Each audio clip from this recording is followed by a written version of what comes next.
Hi, I'm Andy Temte, and welcome to the Saturday Morning Muse. Start your weekend with musings that are designed to improve financial literacy around the world. Today is August the 23rd, 2025. Last week, we explored inflation and how it erodes purchasing power over time.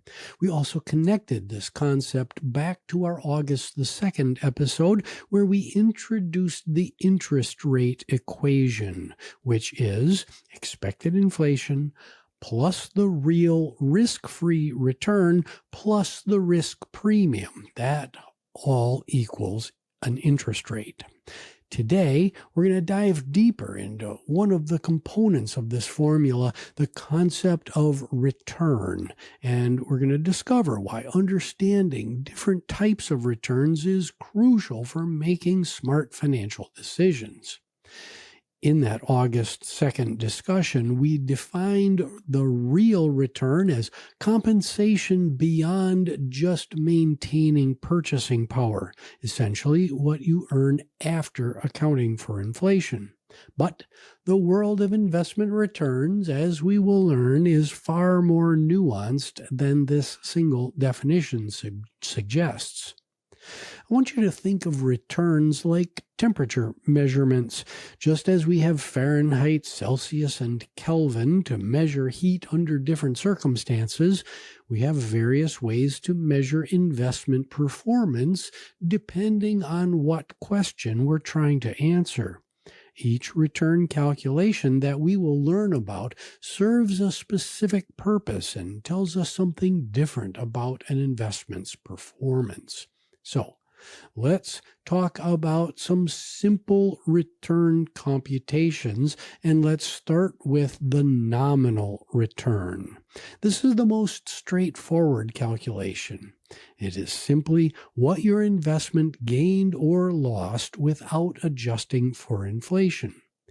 For example, if you bought a stock for $100 and sold it for $110, your nominal return would be 10%. So then here's a math alert. Math alert. The nominal return is the ending value of an investment minus its beginning value, all divided by its beginning value. Now, this computation is going to give you a decimal representation of return, so that 10% was going to be expressed as 0.1. If you want to convert any decimal return into a percentage, simply multiply by 100. Now, as we learned from our inflation discussion, nominal returns can be misleading. If inflation ran at 4% during this investment period, your real return, your purchasing power gain, was only about 6%. Remember from that August 2nd episode that real return represents a combination of two things: the real risk-free rate plus a risk premium that you earned. Now, over longer periods of time, even modest inflation rates compound and significantly reduce the purchasing power of what appears to be a healthy nominal return. The second type of return that we want to talk about today is holding period return, and sometimes you'll hear this phrased as HPR. This measures your total gain or loss over the period that you owned or held an investment. If you bought that same stock for $100 and you might have received $5 in dividends, sold it for $110, your holding period return in percentage terms would be 15%, which is 110 minus 100 plus the $5 in dividends, all divided by 100. Now again, this is going to give you a decimal representation of 0.15. So to convert that to 15%, simply multiply 0.15 by 100. Now, another term that you might hear thrown around is total return. This is very similar to holding period return, but is typically expressed as an annual figure that includes all sources of income. You've got your capital gains, which is the profit from selling an investment for more than you paid. You have dividends, which are cash payments that companies make to shareholders, or you might have interest in the equation, which are payments from bonds or savings accounts. In most cases, total return and holding period return will be exactly the same. They will be interchangeable. Now, we also need to compare investments over different time periods. And for this, we want to use the compound annual growth rate, or the CAGR, commonly known as CAGR. This return measure smooths out year-over-year volatility to show what constant annual return would have produced the same end result. If an investment doubled over 7 years, the CAGR, or the compound annual growth rate, would be approximately 10.41%. Now, how do we compute this?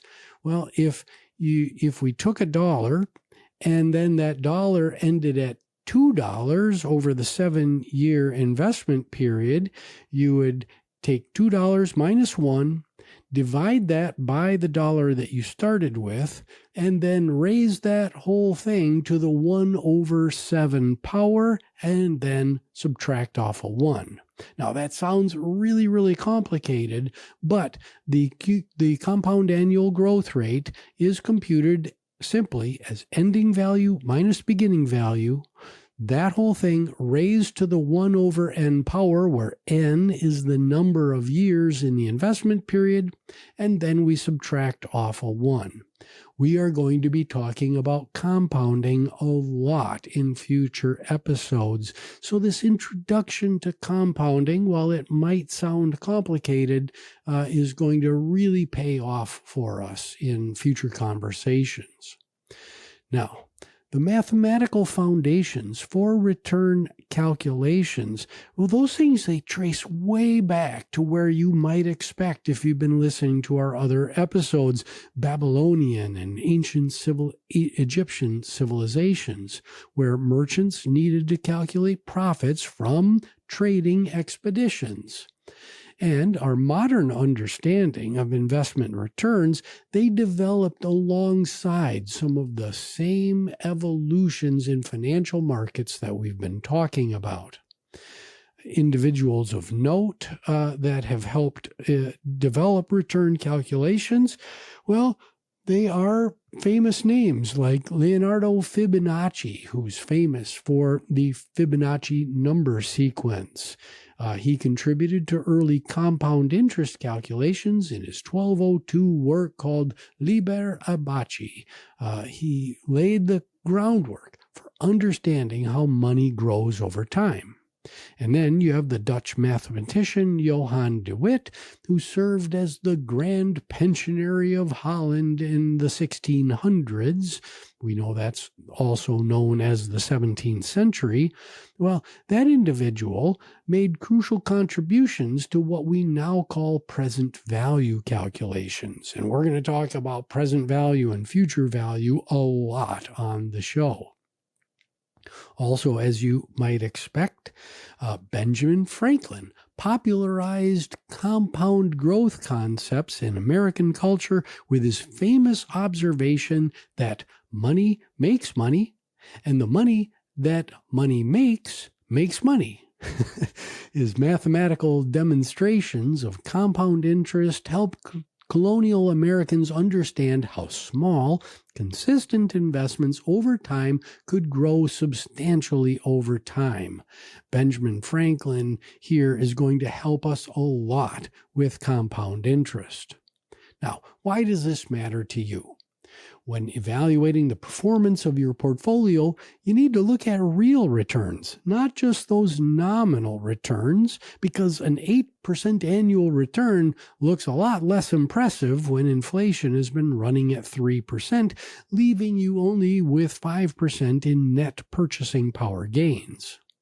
Also, the marketing materials from financial firms often highlight their best-looking return numbers.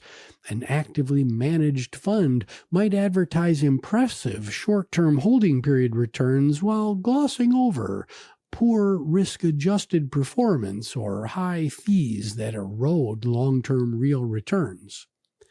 Next, when comparing investment options, the compound annual growth rate helps you see through the noise of year-over-year volatility. Making apples-to-apples comparisons in investments is absolutely critical. A consistent 7% annual rate of return often beats a flashy investment that might gain 20% in one year but lose 10% the next. And finally, tax implications also matter. Now, we didn't include taxes in the calculations that we talked about previously, but your after-tax return is what really counts for building wealth.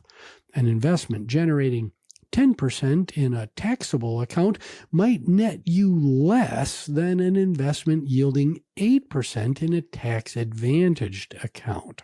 So, the key insight for now is this: not all returns are created equal, and apples-to-apples comparisons are what you really want to look at. The number that matters most depends on your specific situation and goals. Understanding return calculations and distinctions empowers you to ask better questions, make more informed decisions, and avoid being misled by flashy marketing materials that emphasize the most favorable return calculations while ignoring others. So, until next week, I wish you grace, dignity, and compassion.